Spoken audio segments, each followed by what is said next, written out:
In the wake of the Titans, we find the ruins of the past and the blueprints for a brand new future. Join us as we explore the legacies of greatness and the stories of those who dared to lead. Subscribe now and follow the path of the legends today. I didn't slam the laptop shut. I didn't throw my coffee across the kitchen.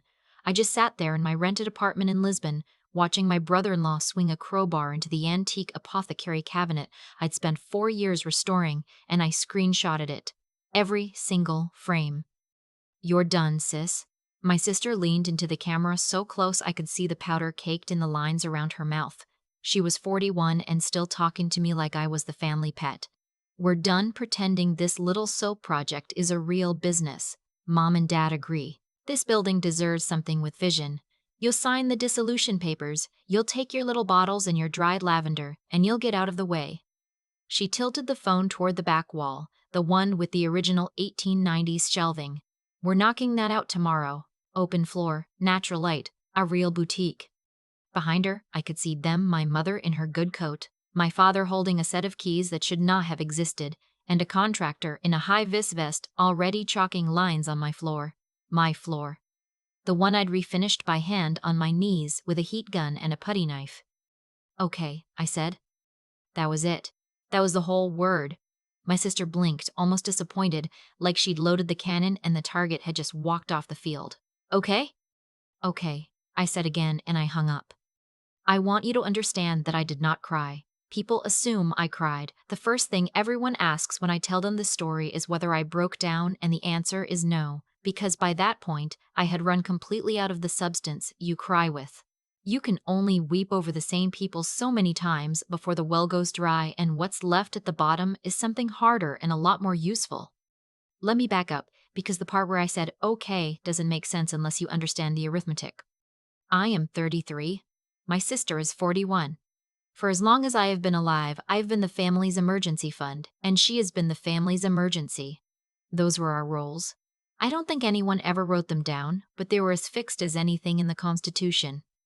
When I was 19, I gave her the money I'd saved for community college so she could record an album that no label ever heard. When I was 24, I co-signed a lease on a yoga studio she abandoned after 4 months, and I made those payments for 2 years while she found herself in Tulum. When I was 29, my parents took out a second mortgage to bankroll her wedding to a man named, well, I'll just call him my brother-in-law, because giving him a real name implies he earned one, and when that wedding cost more than the down payment on a house, guess whose savings closed the gap? I never said no. That was my malfunction. I had been trained from the crib to believe that saying no to my family was a kind of murder, that love meant being infinitely liquid, available, drainable. My mother had a phrase for it. "We're family. What's yours flows to where it's needed." She said it like scripture. She said it the way other mothers say "I love you." So I learned to make money the way a beaver learns to build dams compulsively, defensively, because if I didn't keep building, the water would come for everything. The thing I built was a soap company. I know how that sounds. People hear soap, and they picture a craft fair, a folding table, a woman in an apron selling lavender bars for $6 to other women in aprons. That is not what I built. I built a skincare and apothecary brand with a manufacturing license, FDA cosmetic registration, 12 wholesale accounts, and a flagship retail space in a building older than the state I live in. I built it in a converted 19th century pharmacy on a corner that the city had designated a protected historic landmark, which is a detail that's going to matter a great deal, so hold on to it. I bought that building when it was condemned. I want to be clear about that. My family did not help me buy it. My family did not believe in it. When I told them I was sinking my entire savings, the savings I'd somehow protected from their endless withdrawals, into a crumbling fire trap on the wrong side of downtown, my father laughed. Actually laughed. He told me I was throwing away money I could be lending to my sister, who had a real opportunity coming up. There was always a real opportunity coming up. I spent 3 years and most of my 20s bringing that building back.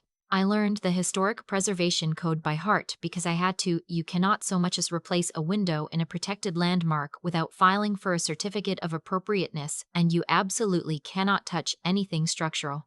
I learned which walls were load-bearing and which were partition. I learned that the original cast iron columns in the back were not decorative, that they carried the entire weight of the 2 residential units the previous owner had grandfathered upstairs. I got those upstairs units occupied with two lovely tenants, an older woman and a young couple, because a landmarked building with residents qualifies for a tax abatement I needed to survive the first lean years. I am telling you all of this not to brag, but so that you understand. When my sister looked at my shop, she saw exposed brick and pretty light. She did not see the building. She had never in her life seen the building. She saw a backdrop.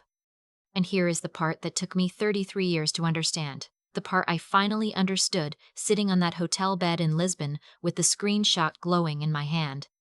They didn't love me. They loved the dam. They loved what flowed out of me. And the moment my sister decided she wanted to be a boutique owner, because a woman she followed online had a boutique and got invited to nice parties, my parents looked at my life's work and saw a thing they could simply transfer to the daughter they actually loved, like reassigning a parking space. I'd flown to Lisbon for a sourcing trip. 2 weeks meeting with a Portuguese cork supplier and a family that's made olive oil soap since before America existed. I'd left my night manager, a calm, fierce woman I trusted with my life, in charge. She was the one who'd called me at 2 a.m. my time, whispering, because my parents had shown up with a locksmith and a story. They'd told the locksmith I'd authorized emergency entry for a burst pipe. There was no burst pipe. There was just my family breaking into my business with a lie and a crowbar. My first instinct, sitting there in the dark, was to fight. Of course it was. I wanted to call the police, call my attorney, call the airline, fly home and stand in my own doorway and dare them to touch one more shelf. I had every right. It was breaking and entering. It was vandalism. It was theft. But I'd learned something a long time ago from the only mentor I ever had, an old woman who'd run a hardware store for 50 years and took me on when I was 16 and needed somewhere to be that wasn't home. She used to say that the worst thing you can do to a person who's barreling toward a cliff is to grab them. You grab them, you both go over, and somehow in the retelling it becomes your fault for not letting go.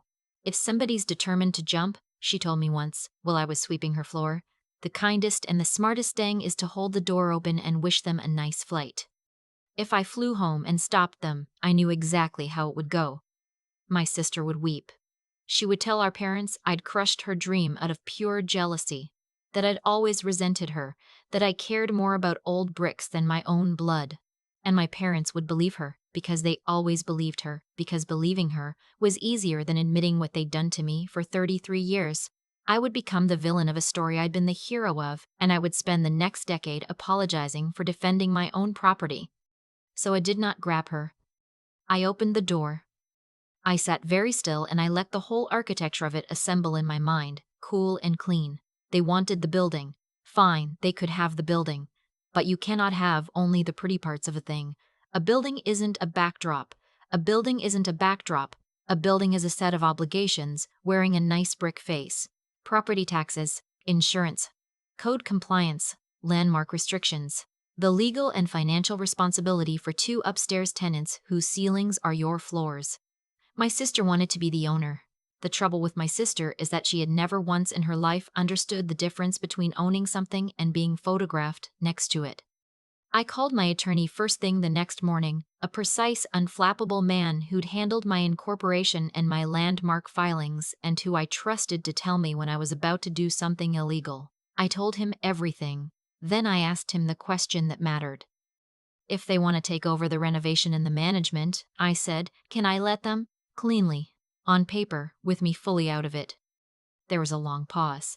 I could hear him thinking. You can execute an assignment of management and renovation authority, he said slowly. You'd assign operational control and the responsibility for any alterations to a designated party, but you need to understand what that means.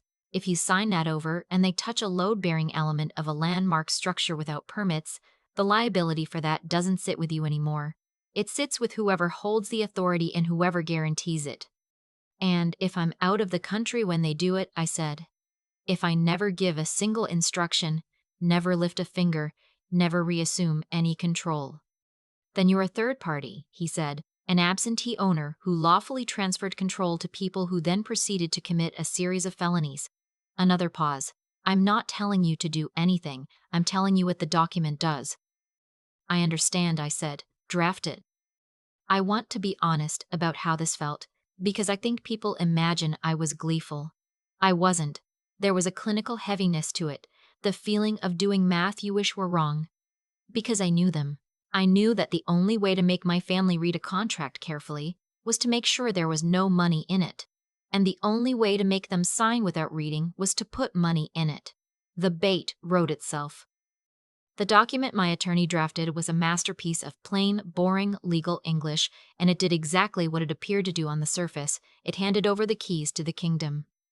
To anyone who skimmed it, it read like a total surrender. The little sister, finally beaten, giving up.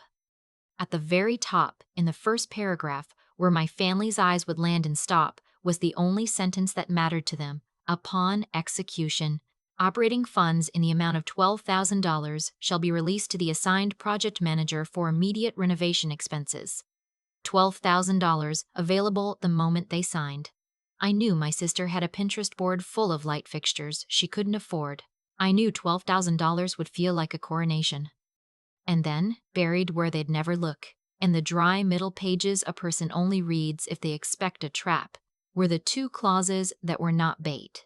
Section 4, the assigned project manager assumes full personal liability for all structural alterations, code violations, and historic preservation compliance. Section 6, the personal guarantors agree to indemnify the owner and the landlord against all damages to the landmark structure, up to the full assessed value of the property and the residential tenancies therein.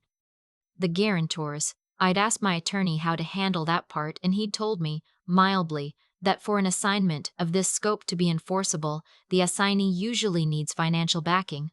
Especially someone without their own assets, he said. Lenders and landlords want a guarantor with skin in the game, a homeowner, ideally. He looked at me over his glasses. Do your parents own their home outright? Paid off 2 years ago, I said. They never stopped bragging about it. He didn't smile exactly, but something moved at the corner of his mouth. I sent the email that afternoon. I made it short and I made it pitiful because pity makes greedy people careless. I wrote, "You win. I'm tired. I don't have it in me to fight all of you anymore. The space is yours. Make it whatever you want. The attached gives you everything: management, renovation rights, the operating account. Just sign so I can release the funds and get my name off the utilities. I want to be done." I attached the PDF, then I closed the laptop and I went and stood on the balcony, and I looked at the red rooftops of a city 8,000 miles from my family, and I waited. It took less than an hour. 3 emails landed in a cluster, each one a notification from the e-signature platform. My sister's name, my father's name, my mother's name. Signed, signed, signed. 3 guarantors, 3 signatures, 3 timestamps proving each of them had done it freely and fully, and not one of them had spent more than a few minutes inside that document. They'd seen the 12,000 and they'd grabbed the pen. I sat down on the cold tile of that balcony, and I didn't feel triumphant. I felt the particular hollowness of being proven right about people you'd spent your whole life hoping you were wrong about. They had just signed their house away to redecorate a building they didn't understand, and they thought it was the best day of their lives. For the next 11 days, I became a ghost. I stayed in Lisbon. I finished my sourcing meetings. I drank a lot of good wine. And every night I sat on that balcony and I watched my sister demolish my life's work through the little glowing window of her own social media because she could not stop documenting it. She posted constantly. She filmed the contractor's crew chipping the original tile off the floor and captioned it "out with the old." She filmed herself in a hard hat she'd clearly bought for the photo, pointing at the back wall, narrating her vision. And then, on day 6, she filmed the moment that I had been quietly praying she would film. She stood in front of the original cast iron columns and the brick partition behind them, and she said, "To 40,000 followers and this whole back wall, it's coming down. My designer says it's totally non-structural, it's just old industrial junk, and once it's gone, we'll have this gorgeous open flow." She tapped one of the iron columns with a manicured nail. "Bye-bye, ugly." Those columns carried the upstairs apartments, my designer says. She had a designer. The designer, I would later learn, had a certificate in interior styling from a 6-week online course. I will tell you the one moment I almost broke. I almost called her. My thumb was actually over her name, because there were 2 human beings living above that wall, an older woman who fed the neighborhood cats and a young couple expecting their first child. And every cell in my body screamed to warn them. But I couldn't warn my sister. The second I gave her one piece of structural advice my attorney had told me, I risked reassuming the very liability I'd shed. If I touched it, it became mine again. So I did the only thing that was both safe and right. I did not call my sister. I called the city. I did not call the police. The police do not care about an ugly renovation. I called the Municipal Building Safety and Code Enforcement line, the one I knew by heart from 3 years of permit filings. I gave them the address. I told them, in the flat, factual voice of a concerned member of the public, that there was active, unpermitted structural demolition occurring at a protected historic landmark, that a primary load-bearing element was being removed. And this was the sentence that changed everything, that the building had occupied residential units directly above the work. I told them which social media account was live streaming the evidence. A code violation at a landmark gets you a fine and a stop work order.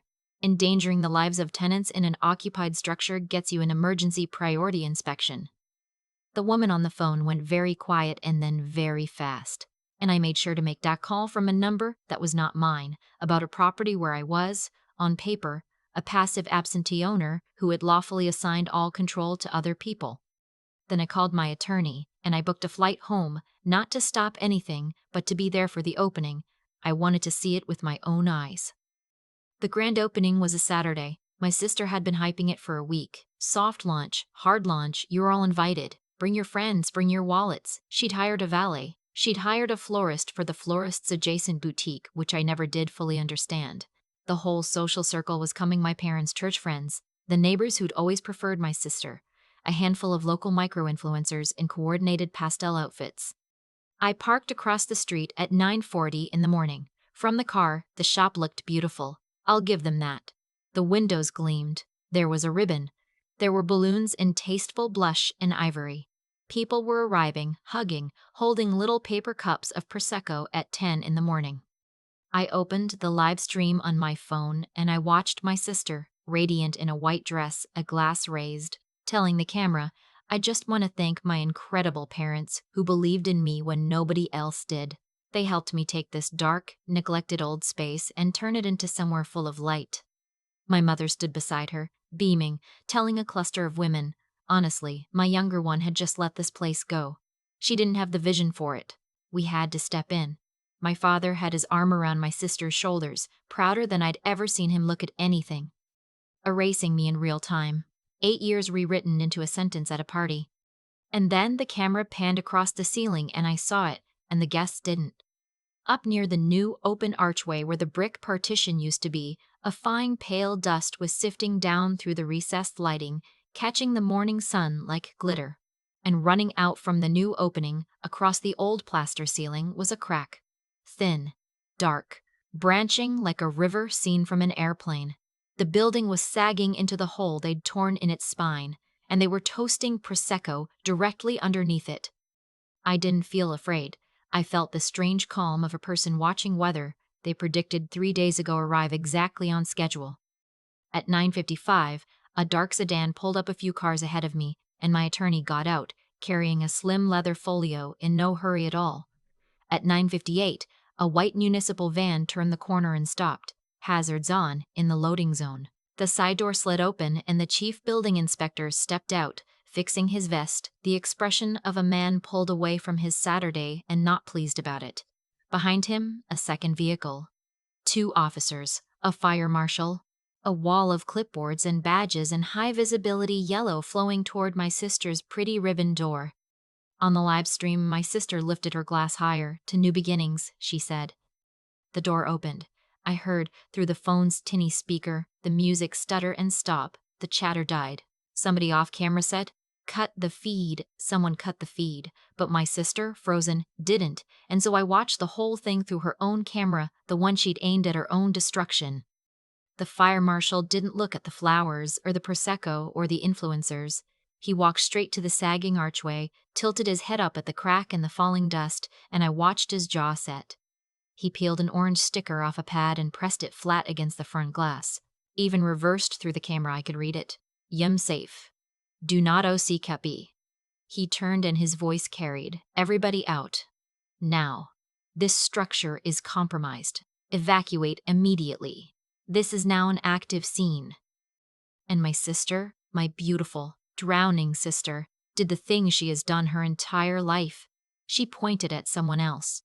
"This isn't mine," she said, her voice climbing into a register I knew very well. "It's my sister's building. She's the owner. Her name's on everything. This is her fault." My parents rushed in beside her, talking over each other, telling the inspector they were only fixing up their daughter's neglected property, that any problems were mine, all mine. And then the back door of the shop opened, and my attorney stepped inside, unhurried, and set his folio on the reception counter, and the room turned to look at him. He didn't raise his voice. He never does. "I'm afraid that's not accurate," he said. He had a small projector, the one my sister had set up to loop her logo on the back wall for the party. He plugged in a different device. The pink cursive logo blinked off, and a crisp white PDF filled the wall. "This is a fully executed assignment of Management and Renovation Authority," he said to the inspector, but loud enough for the room. "Signed 11 days ago by the project manager," he let the name sit there, "and personally guaranteed by these two individuals." He gestured without unkindness at my parents. He clicked. Section 4 bloomed enormous on the wall. "The assigned project manager assumes full personal liability for all structural alterations, code violations, and historic preservation compliance." He clicked again. A bank record. $12,000, released and accepted, the renovation funded entirely by my sister in her own name. And then he clicked one more time, and my sister's own video filled the wall, 10 feet tall, her own voice booming through her own party. "And this her whole back wall, it's coming down. My designer says it's totally non-structural, it's just old industrial junk." Tap. Tap on the iron column. "Bye-bye, ugly." The silence after that was a physical thing. I felt it through the screen. The chief inspector turned to my sister. "Removal of a primary load-bearing element in a designated historic landmark without permits, with tenants occupying the floors above." He wasn't asking. He held out a citation. "That's a felony. Criminal endangerment, criminal mischief to a protected structure. Initial assessment for emergency shoring and penalties is in the range of $280,000. My sister's glass slipped out of her hand and shattered on the floor she'd ruined.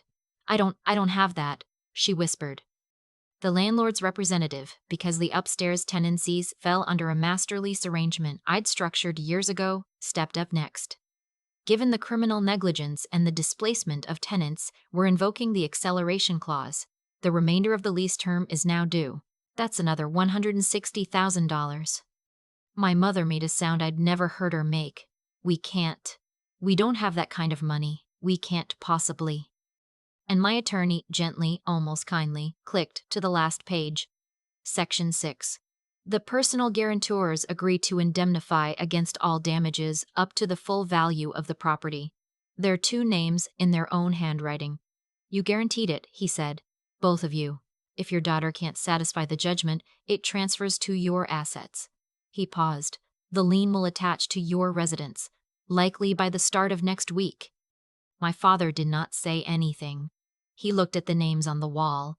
Then he looked at my sister, sobbing in a puddle of Prosecco and broken glass. And then, and this is the part I will keep forever, he looked up, slowly, at the security camera in the corner of the ceiling. The one I'd installed 3 years ago. The one that fed to an app on my phone. He looked directly into it, and I think, for the first time in his life, he understood that I was not gone. I was watching. I had been watching the whole time. The rest came fast, the way these things do once the first domino tips. The insurance company, when my sister filed the claim, sent a single page back. Coverage denied. Intentional and illegal acts by the policyholder's authorized agent are excluded. Her live stream, the one where she bragged about knocking down a load-bearing wall on purpose, was the thing that voided it. She had documented her own intent 10,000 times over with hashtags. My parents' house went into foreclosure within the month. The lien attached, the judgment came due, and the home they bragged about owning free and clear the home they'd refused to risk for me, but signed away in 60 seconds for her, was gone. They moved into a small rental at the edge of town. They told everyone it was my fault. I heard about it secondhand, from a cousin. I felt almost nothing. A little sad, maybe, the way you feel about weather in a country you no longer live in. My sister declared bankruptcy. The brand she'd never actually built collapsed before it opened. Her sledgehammer video, someone had clipped it, of course became a small, ugly meme for a season. My designer says it's non-structural, turning into a punchline I'd see in the comments of completely unrelated videos. No landlord in the city would lease to her. She was, in the most literal financial sense, uninsurable. And me? I didn't lose anything. My business interruption coverage triggered the instant the city ordered the building closed, and because the damage was legally attributed to a third-party assignee, the payout came through clean and fast and whole.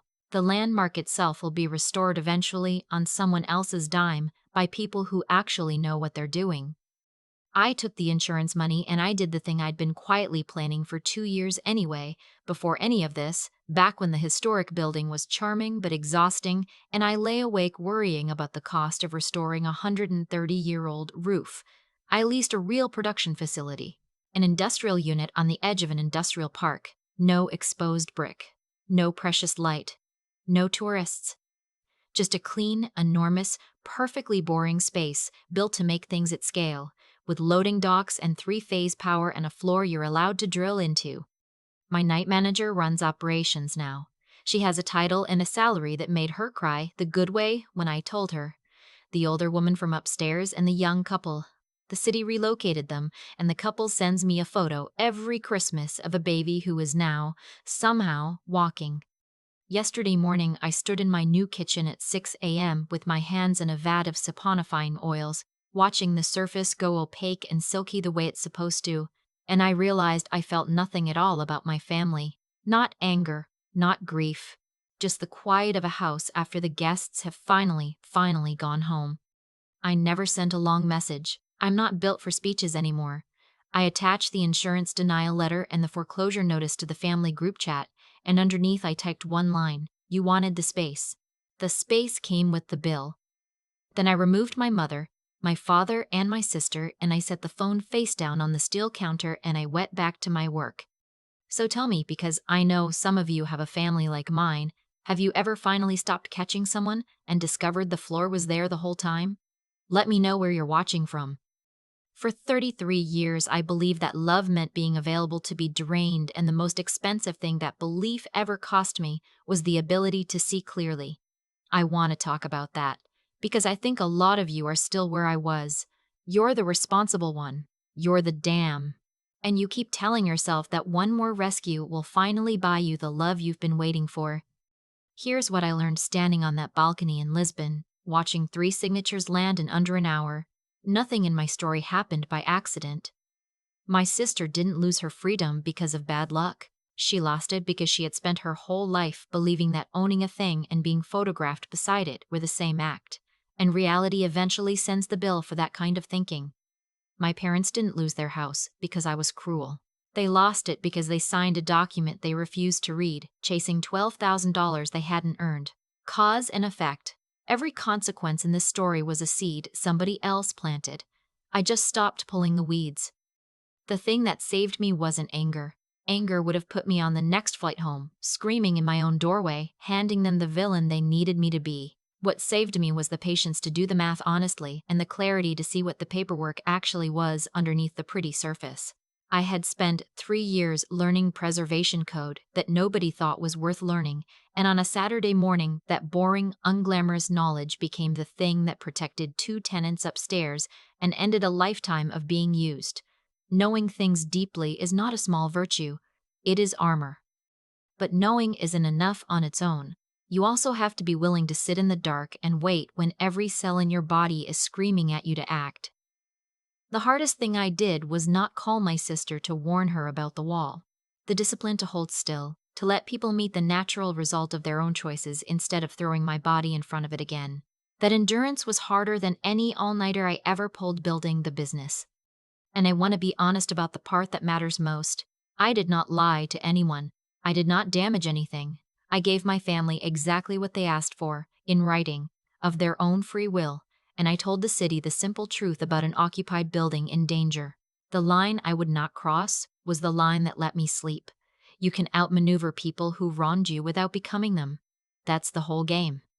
So, if you take one thing from Tessa's story, let it be this. Build something real. Learn it down to the bricks. Keep your hands clean, and the day someone tries to take it, You won't need to scream. You'll just need to hold the door open and wish them a nice flight.